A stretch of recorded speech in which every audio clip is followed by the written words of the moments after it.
Assalamualaikum warahmatullahi wabarakatuh. Bertemu kembali dengan saya. Jadi kali ini saya ada kesempatan untuk buat video ya, tapi mungkin nggak lama-lama. Jadi di sini saya akan mereaction sebuah video. Jadi di video ini nanti kalian bisa tahu ya, khususnya buat netizen-netizen Malaysia, warga-warga Malaysia ya. Jadi kalian tahu kapan mulai tenaga kerja Indonesia itu masuk dan bekerja ke Malaysia ini, dan kenapa mereka itu bisa masuk dan bekerja ke Malaysia ini, apa sebabnya, di tahun berapa, dan TKI-TKI seperti apa yang dikirimkan oleh pemerintah Indonesia ke Malaysia ini. Jadi semoga dengan video reaction ini kalian bisa tahu sedikit sejarah ya, kalian bisa lebih tahu diri lah, menjadi bangsa yang tahu diri, lebih menjadi bangsa yang kacang tidak lupa akan kulitnya. Jadi kalian tahu bagaimana bisa negara Malaysia ini sampai berkembang dan maju seperti saat sekarang ini, seberapa besar andil ataupun bantuan yang diberikan oleh pemerintah Indonesia pada saat itu. Jadi di video ini kalian bisa tahu ya, pengorbanan apa, support apa yang diberikan oleh bangsa Indonesia, warga negara Indonesia untuk kemajuan negara Malaysia yang mungkin dulunya itu masih baru merdeka ya, jadi masih bisa dibilang masih negara yang muda lah, masih belia, masih bayi. Dan karena masih negara yang baru merdeka ya, masih dibilang negara yang masih muda, tentunya kerajaan Malaysia banyak membutuhkan bantuan ya dari pemerintah Indonesia untuk memajukan negaranya. Jadi seperti apa bantuan ataupun support yang diberikan oleh bangsa Indonesia ya, warga negara Indonesia terhadap negara Malaysia. Jadi kita simak aja video reaction. Cerita buruh migran yang bekerja di luar negeri ternyata sudah dimulai sejak puluhan tahun yang lalu. Bahkan tenaga asal Indonesia ini telah masuk ke negeri jiran Malaysia dimulai sejak tahun 1969. Sejarah telah mencatat bahwa pemerintah Malaysia pernah kekurangan tenaga kerja dan meminta bantuan Indonesia untuk mengirimkan TKI. Pada tahun 1969, Malaysia dilanda huru-hara antara etnis Melayu dengan Tionghoa yang menguasai sektor ekonomi pada saat itu. Akibatnya, roda perekonomian dan pembangunan negeri bekas jajahan Inggris itu terganggu. Untuk mengatasi masalah itu, Perdana Menteri Malaysia Tun Abdul Razak diam-diam meminta bantuan kepada Presiden Soeharto.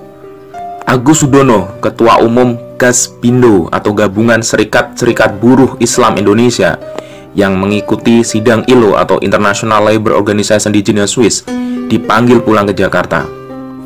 Asisten pribadi Presiden Soeharto yaitu Suyono Humardani dan Ali Murtopo menugaskan Agus untuk merekrut ribuan TKI yang diperlukan Malaysia untuk mengisi kekosongan tenaga kerja di sana.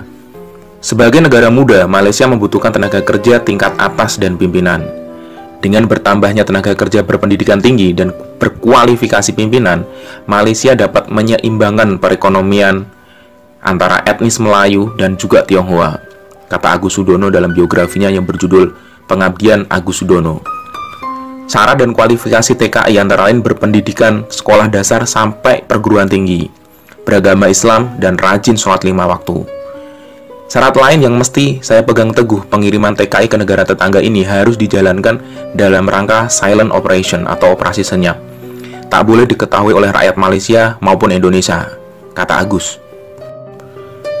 Pimpinan operasi senyap pengiriman TKI adalah Tan Sri Ghazali dari pihak Malaysia dan Ahmad Yusuf, Kepala Intelijen Malaysia, serta Benny Murdani, Konsul Jenderal Indonesia yang ada di Malaysia. Dalam waktu yang cukup singkat, saya mendapatkan 1.500 TKI sesuai dengan persyaratan. Di antara mereka terdapat dosen lulusan Universitas Indonesia dan perguruan tinggi lainnya, karyawan GIA atau Garuda Indonesia Airways, dan perusahaan-perusahaan negara juga ada, kata Agus. Mereka diberangkatkan dengan kapal Bogowonto menuju Sabah, kemudian diteruskan ke Kuala Lumpur dan kota-kota lain di Malaysia. Operasi yang tersamar ini nyaris bocor karena sebuah koran di Sabah mempertanyakan mengapa para TKI itu berpendidikan tinggi. Perkelahian TKI dengan pekerja dari Filipina di Sandakan juga hampir membocorkan proyek itu.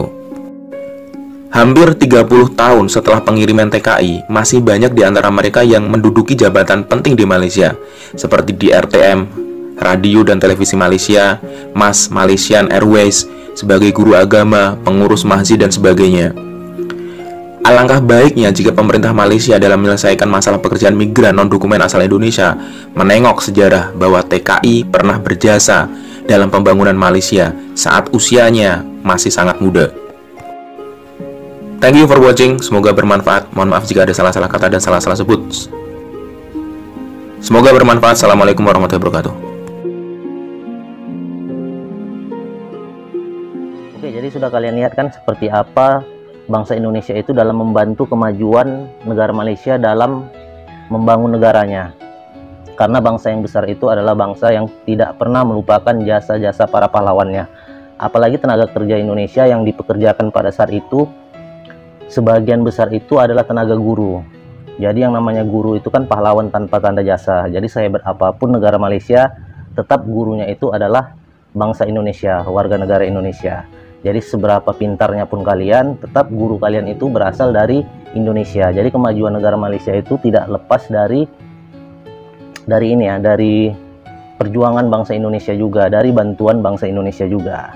Jadi hal seperti itulah yang harusnya bisa kalian ingat ya, dan kalian bisa menghargai lagi, bisa lebih menghargai lagi para TKI yang bekerja di negara kalian. Karena pada saat itu sudah begitu banyaknya bantuan yang diberikan oleh tenaga kerja yang dari Indonesia ini untuk memajukan negara Malaysia, yang notabene pada saat itu masih negara yang masih baru ya, masih dalam tahap perkembangan. Jadi bisa kalian lihat di video tadi kan, ada sekitar 1.500 pekerja Indonesia, pekerja profesional ya dari Indonesia itu dikirimkan ke Malaysia untuk membangun negara Malaysia itu sendiri. Jadi jangan jadi negara itu kacang lupa kulitnya. Jadi di video ini saya cuma mengharapkan ya para netizen Malaysia, warga Malaysia bisa lebih ingat budi lah, bisa tidak lupa budi. Jadi hanya itu aja sih. Jadi lebih ke menghargailah para tenaga kerja Indonesia, karena kalian bisa tahu sendiri kan sudah begitu banyak perjuangan yang dilakukan oleh tenaga kerja Indonesia ini untuk memajukan Malaysia. Jadi jangan karena kalian sudah maju, sudah merasa lebih besar, lantas kalian berjumawa hati. Kalian lupa dulunya kalian itu berasal dari mana, kenapa kalian bisa seperti itu, kalian sudah melupakannya. Jadi kalian seperti itu tidak lepas dari perjuangan ataupun support yang diberikan oleh warga negara Indonesia, yaitu para TKI yang dikirimkan dari Indonesia. Jadi TKI Indonesia itu dikirim ke Malaysia itu di tahun 69 ya, sekitar tahun 1969, dan itu atas permintaan kerajaan Malaysia sendiri. Jadi bukan Indonesianya yang mengirimkan TKI, yang meminta untuk TKI itu dikirimkan untuk bekerja ke Malaysia ya. Jadi pihak kerajaan Malaysia sendiri yang meminta pemerintah Indonesia untuk mengirimkan TKI ke negaranya dalam membangun negaranya pada saat itu. Jadi kalau orang-orang tua kalian itu bisa mengenal huruf, bisa membaca, bisa menulis, bisa berhitung, itu tidak lepas dari perjuangan dan jasa-jasa guru yang berasal dari Indonesia. Jadi saya harap warga negara Malaysia pun tidak melupakan jasa-jasa dan perjuangan bangsa Indonesia dalam membantu pertumbuhan pembangunan di Malaysia. Mungkin itu aja yang ingin saya sampaikan. Akhirul kalam, wabillahi taufiq wal hidayah. Wassalamualaikum warahmatullahi wabarakatuh.